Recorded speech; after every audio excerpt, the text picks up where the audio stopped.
हाँ, तो पहला क्वेश्चन है दोस्तों कि निम्नलिखित में से किन मुगल सम्राटों ने कुशल चित्रण को संरक्षण दिया। जो कुशल चित्रकार थे उनको संरक्षण देने का काम जहांगीर, शाहजहां और अकबर, इन तीनों शासकों ने किया है। ये तीनों जो मुगल सम्राट हैं, जहांगीर, शासक, अकबर, ये तीनों ने कुशल चित्रकारों को संरक्षण देने का काम किया है। ईस्ट इंडिया कंपनी ने अपनी पहली फैक्ट्री किस सन में स्थापित की? 1651। दोस्तों इसका सही आंसर हो जाएगा 1651। ईस्ट इंडिया कंपनी ने अपनी पहली फैक्ट्री किस नदी के किनारे पर स्थापित की थी? हुगली नदी। दोस्तों ईस्ट इंडिया कंपनी ने अपनी पहली फैक्ट्री हुगली नदी के किनारे स्थापित की थी। ईस्ट इंडिया कंपनी के व्यापारियों को क्या कहा जाता था? दोस्तों इसका सही आंसर हो जाएगा factor. Factor, east India company के व्यापारियों को फैक्टर कहा जाता था। ईस्ट इंडिया कंपनी ने मुगल अधिकारियों को रिश्वत देकर कौन सा गांव खरीद लिया था? कालीकाता। दोस्तों इसका सही आंसर हो जाएगा कालीकाता। मुगल अधिकारियों को रिश्वत देकर ईस्ट इंडिया कंपनी ने इस गांव को खरीद लिया था। प्लासी का युद्ध किसके किसके बीच हुआ था? दोस्तों प्लासी का युद्ध ईस्ट इंडिया कंपनी तथा सिराजू दौला के बीच हुआ था। दोस्तों प्लासी का युद्ध ईस्ट इंडिया कंपनी और सिराजू दौला के बीच हुआ था। दोस्तों ये सारे क्वेश्चंस काफ़ी इंपॉर्टेंट क्वेश्चंस हैं जिनको आप ज़रूर देखकर एग्जाम में जाइएगा। प्लासी का युद्ध किस सन में हुआ था? 1757। प्लासी का युद्ध 1757 में हुआ था। प्लासी के युद्ध में कंपनी की सेना का नेतृत्व किसने किया? प्लासी के युद्ध में कंपनी की सेना का नेतृत्व रॉबर्ट क्लाइव ने किया था। दोस्तों इसका सही आंसर हो जाएगा रॉबर्ट क्लाइव। प्लासी के युद्ध में नवाब सिराजुद्दौला के किस नेता पति ने युद्ध में हिस्सा नहीं लिया तथा कंपनी का साथ दिया? मीर जाफर। प्लासी के युद्ध में नवाब सिराजुद्दौला के किस सेनापति ने युद्ध में हिस्सा नहीं लिया तथा कंपनी का साथ दिया? सही आंसर हो जाएगा मीर जाफर। बक्सर युद्ध में कंपनी ने किसको पराजित किया? बक्सर युद्ध में कंपनी ने मीर कासिम को पराजित किया। बक्सर युद्ध में कंपनी ने मीर कासिम को पराजित किया। चिश्तिया सिलसिला के संस्थापक कौन थे? चिश्तिया सिलसिला के संस्थापक ख्वाजा मुईद्दीन थे। ख्वाजा मुईद्दीन। चिश्तिया सिलसिला के संस्थापक कौन थे? ख्वाजा मुईद्दीन। पंखा नहीं चल रहा।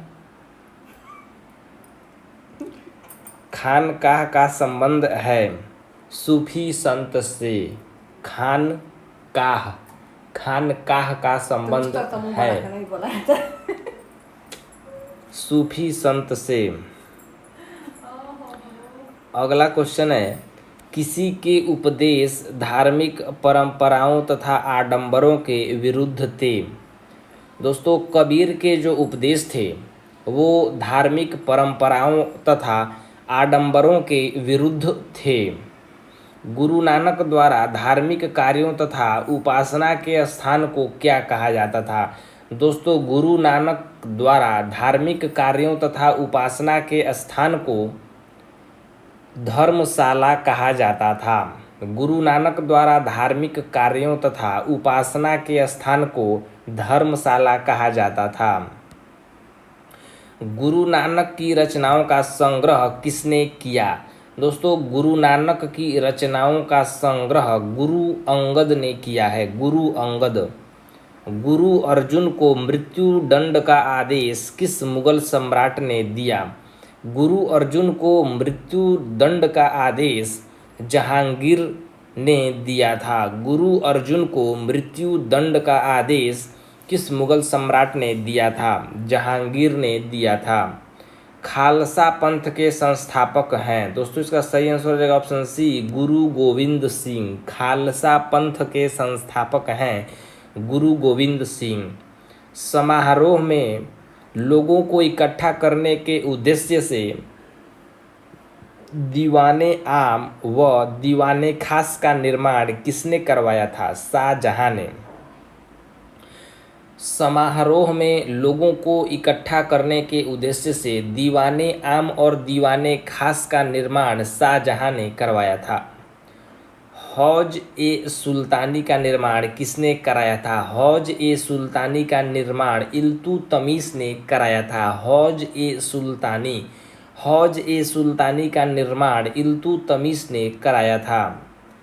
पिटरुदुरा संबंधित है। पिटरादुरा रजा के सिंहासन से संबंधित है। पिटरादुरा संबंधित है। दोस्तों इसका सही आंसर हो जाएगा राजा के सिंहासन से। राजा का तालाब किसे कहा जाता था? हौज ए सुल्तानी से। राजा का तालाब किसे कहा जाता था? हौज ए सुल्तानी से। दिल्ली की जामा मस्जिद का निर्माण किसने करवाया था? दोस्तों दिल्ली की जामा मस्जिद का निर्माण शाहजहां ने करवाया था। भारत के किस क्षेत्र से कथक नृत्य का जुड़ाव रहा है? पश्चिमी भारत से कथक नृत्य का जुड़ाव रहा है। तो दोस्तों भारत के किस क्षेत्र से कथक नृत्य का जुड़ाव रहा है? तो सही आंसर हो जाएगा ऑप्शन ए, पश्चिमी भारत से। राधा कृष्ण के पौराणिक कहानियों को लोकनाट्य रूप में प्रस्तुत करना क्या कहलाता था? तो राधा कृष्ण के पौराणिक कहानियों को लोकनाट्य रूप में प्रस्तुत करना रासलीला कहलाता था। रासलीला। कथक नृत्य को किस नवाब ने संरक्षण दिया? नवाब वाजिद अली शाह ने कथक नृत्य को संरक्षण दिया। संरक्षण दिया मतलब उसका बचाव किया उसको, और इस परंपरा को आगे ले जाने के लिए कुछ उत्कृष्ट कार्य किए। तो कथक नृत्य को नवाब वाजिद अली शाह ने संरक्षण प्रदान किया। कथक नृत्य को शास्त्रीय नृत्य के रूप में मान्यता कब मिली? स्वतंत्रता पश्चात। कथक नृत्य को शास्त्रीय नृत्य के रूप में मान्यता स्वतंत्रता पश्चात मिली। शास्त्रीय नृत्य की श्रेणी में निम्न में से कौन सा नृत्य सम्मिलित है? कथकली, भारतनाट्यम, कुचिपुड़ी, उपरोक्त सभी। दोस्तों इसका सही आंसर हो जाएगा उपरोक्त सभी। कथकली, भारतनाट्यम और कुचिपुड़ी ये तीनों शास्त्रीय नृत्य की श्रेणी में आते हैं। कथकली, भारतनाट्यम और कुचिपुड़ी।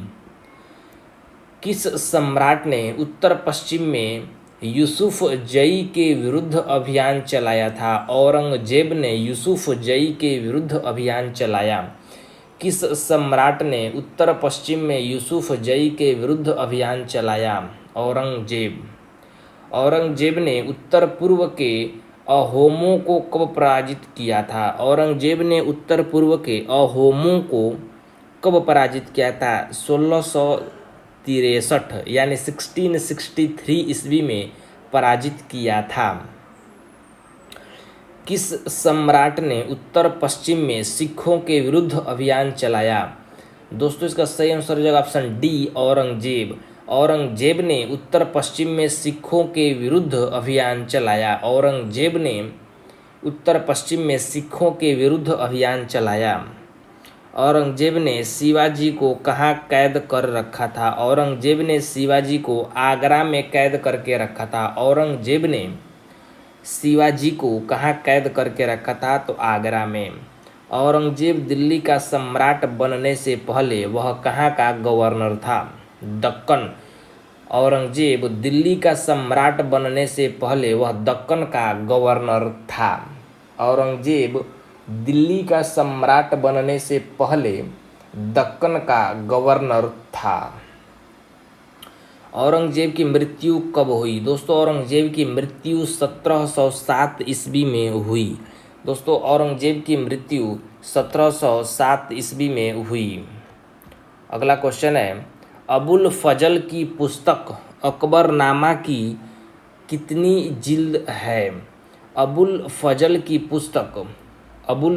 की पुस्तक अकबरनामा की 3 जिल्द है। दोस्तों इसमें एक और क्वेश्चन छिपा है। अकबरनामा जो पुस्तक है, पूछा जा सकता है आपसे कि अकबरनामा के लेखक कौन है। अकबरनामा नामक पुस्तक के लेखक कौन हैं? दोस्तों इसका सही आंसर हो जाएगा अबुल फजल। और इस अबुल फजल द्वारा लिखित पुस्तक अकबरनामा में जिल्द। तो अगला क्वेश्चन देखेंगे दोस्तों। अकबरनामा की कौन सी जिल्द को आईना अकबरी कहा जाता है? दोस्तों इसका सही आंसर हो जाएगा ऑप्शन बी, तीसरी जिल्द को आईना अकबरी कहा जाता है। अकबरनामा की कौन सी जिल्द को आईना अकबरी कहा जाता है? तो तीसरी जिल्द को आईना अकबरी कहा जाता है। अगला क्वेश्चन है, अकबर के शासन की घटनाओं का वर्णन अकबरनामा की कौन सी जिल्द में मिलता है? दूसरे जिल्द में अकबर के शासन की घटनाओं का वर्णन अकबरनामा की कौन सी जिल्द में मिलता है? तो द्वितीय जिल्द में, यानी दूसरे जिल्द में मिलता है। 3 जिल्द हैं, जिसमें कि दूसरे जिल्द में अकबर के शासन की जो घटनाएं हैं उनका वर्णन मिलता है, और आईना अकबरी का जो वर्णन है वो तीसरे जिल्द में मिलता है। अकबरनामा में वर्णन मिलता है अकबर के पूर्वजों का, अकबर के प्रशासन, राजस्व तथा भूगोल का, अकबर के शासन की घटनाओं तथा सेना का, अकबर के घराने का। तो इस चारों अकबरनामा में वर्णन मिलता है, इसीलिए ऑप्शन डी इसका सही आंसर होगा। 1, 2, 3 और 4 चारों सही हैं। अकबर के पूर्वजों का भी अकबरनामा में वर्णन किया गया है। अकबर के प्रशासन, राजस्व तथा भूगोल का भी वर्णन किया गया है। अकबर के शासन की घटनाओं तथा सेना का भी वर्णन अकबरनामा में किया गया है, और अकबर के घराने का भी वर्णन मिलता है। सूफी मुसलमान की प्रवृत्ति है रहस्यवादी। सूफी मुसलमान की जो प्रवृत्ति है वो रहस्यवादी है। मध्य एशिया के महान सूफी संत हैं रूमी, सादी और गजाली। उपरोक्त सभी इसका सही आंसर होगा। तो मध्य एशिया के महान सूफी संत रूमी, सादी और गजाली हैं। निम्नलिखित में से कौन सा सिलसिला सबसे अधिक प्रभावशाली रहा है? चिश्तिया सिलसिला सबसे अधिक प्रभावशाली रहा है। निम्नलिखित में से कौन सा सिलसिला सबसे अधिक प्रभावशाली रहा है? तो चिश्तिया सिलसिला सबसे अधिक प्रभावित रहा है। किसके शासनकाल में मेवाड़ के सिसोदिया शासक अमर सिंह ने मुगलों की सेवा स्वीकार की? जहांगीर के शासनकाल में मेवाड़ के सिसोदिया शासक अमर सिंह ने मुगलों की सेवा स्वीकार की। जन न्याय हेतु न्याय की जंजीर की स्थापना किस मुगल शासक ने की है? जहांगीर। जन न्याय हेतु न्याय की जंजीर की स्थापना किस मुगल शासकों ने की है? जहांगीर ने की है। अंग्रेजों ने सूरत में प्रथम व्यापार केंद्र की स्थापना किसके शासनकाल में की? अंग्रेजों ने सूरत में प्रथम व्यापार केंद्र की स्थापना जहांगीर के शासनकाल में की। जहांगीर की आत्मकथा है तुजक ए जहांगीरी। जहांगीर की आत्मकथा है तुजुक ए जहांगीरी। बंदगां संबंधित है गुलामों से। इने बतूता किस सदी में भारत आया? इने बतूता 14वीं शताब्दी में भारत आया। इने बतूता 14वीं शताब्दी में भारत आया। खिराज कर किस पर लगाया जाता था? खिराज कर शिल्पकारों तथा इतिहासकारों पर लगाया जाता था। खिराज कर शिल्पकारों तथा इतिहासकारों पर लगाया जाता था। 1527 ईस्वी में खानवा युद्ध का युद्ध निम्न में से किसके बीच हुआ था? बाबर तथा राणा संगा के बीच हुआ था। 1527 ईस्वी में खानवा युद्ध का युद्ध बाबर तथा राणा संगा के बीच हुआ था। 1526 ईस्वी के पानीपत के युद्ध में बाबर ने किसको हराया था? मोहम्मद गोरी को। 1526 ईस्वी के पानीपत के युद्ध में बाबर ने मोहम्मद गोरी को हराया था। बाबर ने मोहम्मद गोरी को हराया था। मुमताज महल का मूल नाम है। मुमताज महल का मूल नाम अर्जुन दबानो है। मुमताज महल का मूल नाम अर्जुन दबानो है। दोस्तों ये सारे क्वेश्चंस काफ़ी इम्पोर्टेंट्स हैं जो कि प्रीवियस ईयर एग्ज़ाम्स में पूछे जा चुके हैं, इसीलिए इन क्वेश्चंस को आप ज़रूर देखें और आगे भी ऐसे क्वेश्चंस का सीरीज में लेकर आते रहूँगा। तब तक के लिए आप लाइक, शेयर और सब्सक्राइब करना नहीं भूलें। धन्यवाद।